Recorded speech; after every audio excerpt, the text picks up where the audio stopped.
years ago, Mark Strickland received his class ring from the University of North Carolina. Somewhere along the way, he lost his ring for what he feared was forever. He did not know then how this ring would affect the life of a complete stranger for nearly 3 decades. 2 letters tell the story.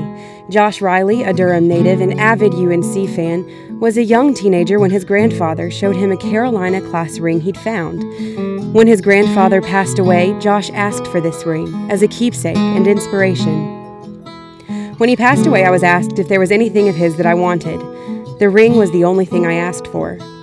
I held on to it as a keepsake and of course thought of how my UNC graduation ring would look someday. Despite his love for the Tar Heels, Josh went on to graduate from Appalachian State. The ring sat in storage for many years, from Durham to Boone to Charlotte. After many years, Josh rediscovered his keepsake Carolina ring in storage, and he wondered who could be its real owner. Josh set out to return it to its rightful owner. After he came up short on his own search, he reached out to the General Alumni Association. After a little digging at the Alumni Center, GAA researchers called Mark Strickland to tell him his class ring had been found.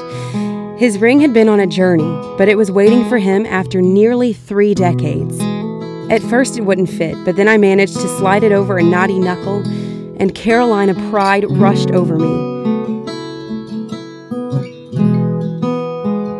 2 strangers connected by their love of Carolina, brought together with a little help from the GAA. Who knows, maybe one day I will have a grandson, and when I die, he might be asked if there's anything of mine that he wants. My ring could be the only thing he asks for.